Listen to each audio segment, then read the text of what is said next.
गुलाम हैदर खोखर उम्मीद करता हूँ कि आप खैरियत से होंगे। नाजरीन, मुल्क के अंदर आम इंतखाबात के हवाले से तारीख का अनाउंस हो चुका है।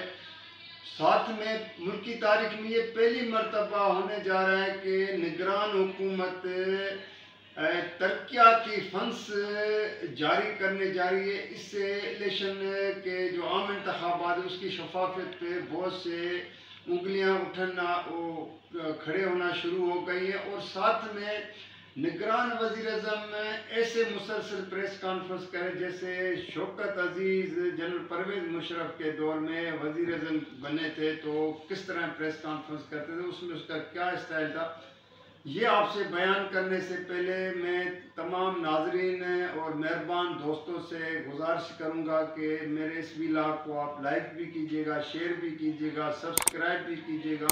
कमेंट्स में आप जो है ना ज़रूर कमेंट्स में आप ज़रूर याद करें, और कमेंट्स आते हैं तो मैं आपको जवाब भी देता हूँ, और उसके साथ आपके उन कमेंट्स से मैं रहनुमाई भी हासिल करता हूँ। तो नाज़रीन, पहली बात तो ये है कि ये मुल्क की तारीख में कभी इस तरह नहीं हुआ है कि निगरान हुकूमत, पहले तो निगरान हुकूमतों का एक टाइम फ्रेम होता है 60 दिन या 90 दिन। अब तो वो मरहला भी गुजर चुका है, 90 दिन का भी गुजर गए हैं। पंजाब और खैबर पख्तूनख्वा जो सूबाई हुकूमतों को 1 साल होने को है, और इस तरह निगरान हुकूमत जो वफाक में है उसको तकरीबन 3 माह होने को है। तो इस मौके पर जो निगरान हुकूमत है, ये बहुत सी एक अहम जो बात सामने आई है कि निगरान हुकूमत तरक्याती फंड्स 29 अरब रुपए जारी करने जा रहे हैं।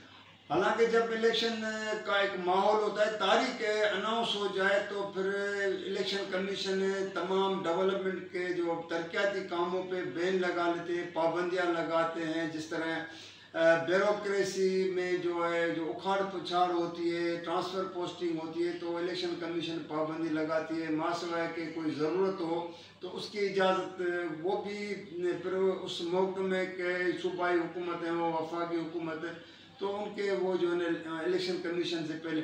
लेकिन यहाँ पर ये एक समझ से बालातर है कि निगरान हुकूमत का काम क्या है। उनका काम ये है कि आप लॉ एंड ऑर्डर को मेंटेन करें, रोज़मर्रा के जो रूटीन के मामलात उसको चलाना चाहिए। ये ना हो कि आप एक तरक्याती फंड्स जारी करें 29 अरब रुपए के जी, क्योंकि वो साबका हुकूमत ये फंड्स जो है ना छोड़ गए हैं तो ये पूरे करें। आप अगर फ़र्ज़ करें निगरान हुकूमत को ये फंड्स इस्तेमाल करने भी हों तो ये कहाँ करेंगे, इनके पास क्या अथॉरिटी है। इस पे इलेक्शन कमीशन ने तो आंखें बंद की हुई अभी तक। जब मैं आपसे ये वीडियो पे सॉरी गला खराब हो, तो इस पे जो है ना इलेक्शन कमीशन ने तो आंखों पे लगता है कि वो जो है ना स्याह पट्टी बांध दी है। लेकिन सुप्रीम कोर्ट का भी इस मामले पे खामोश रहना, और सुप्रीम कोर्ट को इस मामले पे ये तो चीफ जस्टिस काजी फाइज साहब ने फरमाया कि इलेक्शन पे आप कोई बातचीत नहीं कर सकते हैं, उसके शक व शुबात पैदा नहीं होना चाहिए, तो ये अच्छी बात है। लेकिन मौजरत के साथ कि ये फंड्स जो जारी करने जा रहे हैं ये किसकी तरफ, अगर ये एक तो ये है कि अगर लाडले जिसको कहा जाता है, अब तो एक ही मुल्क में लाडला है, जिस तरह उसको फैसिलिटेट किया गया जा रहा है, उसके लिए तमाम सहूलतें फराहम उसको की जा रही है, तो अगर तो वो है और एक ही उसी पार्टी के लिए करना है तो फिर तो इंतखाबात जैसे पिछले दिनों भी मैंने व्लॉग में रखा था कि ये खर्चा करना, ये एक्सरसाइज करना, ये सब फजूल की बात है।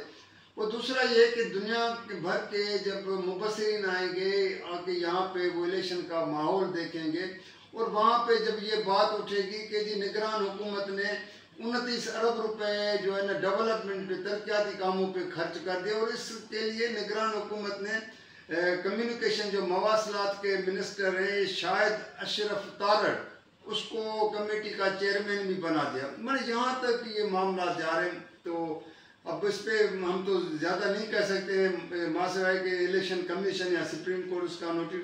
दूसरा नाज़रीन जो निगरान वज़ीर आज़म मुसलसल मुख्तलिफ इशूज़ पे प्रेस कॉन्फ्रेंस करते हुए नज़र आए। आज भी उसने जो मुल्क के अंदर दहशत गर्दी के वाक़यात जो बढ़ रहे हैं उसका भी उसने ज़िक्र किया है। फिर वहाँ पे जो अफ़गानिस्तान की सरजमी जो पाकिस्तान के ख़िलाफ़ इस्तेमाल हो रही है उसने उसका भी ज़िक्र किया है। तो ये एक दहशत गर्दी के वाक़यात, तो इसमें कोई शक नहीं है कि अफसोसनाक है और निगरान हुकूमत को के ऊपर ये ज़िम्मेवारी बनती है कि इन वाक़यात की रोकथाम के लिए न सिर्फ इक़दाम उठाए बल्कि हुकूमतों के साथ उनके साथ बातचीत जो अमल शुरू करना चाहिए। और क्योंकि अब इलेक्शन सर पे है तो यहाँ पे मुझे जो आप लोगों को असल में चीज़ बात बतानी थी, तो ये निगरान वज़ीर आज़म को भी इस तरह प्रेस कॉन्फ्रेंसों का शौक़ है। जैसे शौकत अज़ीज़ मुझे याद आता है, शौकत अज़ीज़ जब जनरल परवेज़ मुशर्रफ के ज़माने में वज़ीर आज़म बने थे, ज़फ़रुल्लाह जमाली को हटाया था, तो उसको भी बहुत शौक़ होता था कि दिन में 2-2, 3-3 प्रेस कॉन्फ्रेंस करते थे। लेकिन वो अपनी कारकर्दगी के हवाले से सिफर होती थी, कोई ऐसा नहीं, लेकिन दिखाना ऐसे होता था, एक उसके अपने आप को अपीयर करना इतना आता था कि प्रेस कॉन्फ्रेंस में बताता कि मैं ऐसे कि मुल्क को वो चला रहा है। और उसकी आदत एक मैं आपको बताऊं कि शौकत अज़ीज़ की, ये आपको हकीकत बता रहा हूँ आप लोगों को, कि वो आंखें मारता था। अक्सर उसकी आदत होती थी जब भी, और ख़ास तौर पे मैं खुद उसको क्वेश्चन करता था बहुत सी प्रेस कॉन्फ्रेंस में, तकरीबन उसकी हर प्रेस कॉन्फ्रेंस अटेंड करता था, तो उसको आंखें मारने का शौक़ होता था। और एक दफ़ा उसने एक फॉरेन की जो एक मीडिया की पर्सन थी, खातून थी, वो औरत थी, लड़की थी, तो एक दफ़ा उसको भी मारा था। फिर उसको बड़ा उस पर जो है ना बाद में उसको इसका पेशेमानी का भी सामना देखना पड़ा, तो उस खातून के साथ उसने मुआज़रत की। तो नाज़रीन, आज का सिर्फ ये मुख्तसरन आपसे बात करनी थी, तो कल किसी और मौजू के साथ आप लोगों के साथ बातचीत शेयर करूँगा। जब तक के लिए इजाज़त दीजिएगा। अल्लाह हाफ़िज़।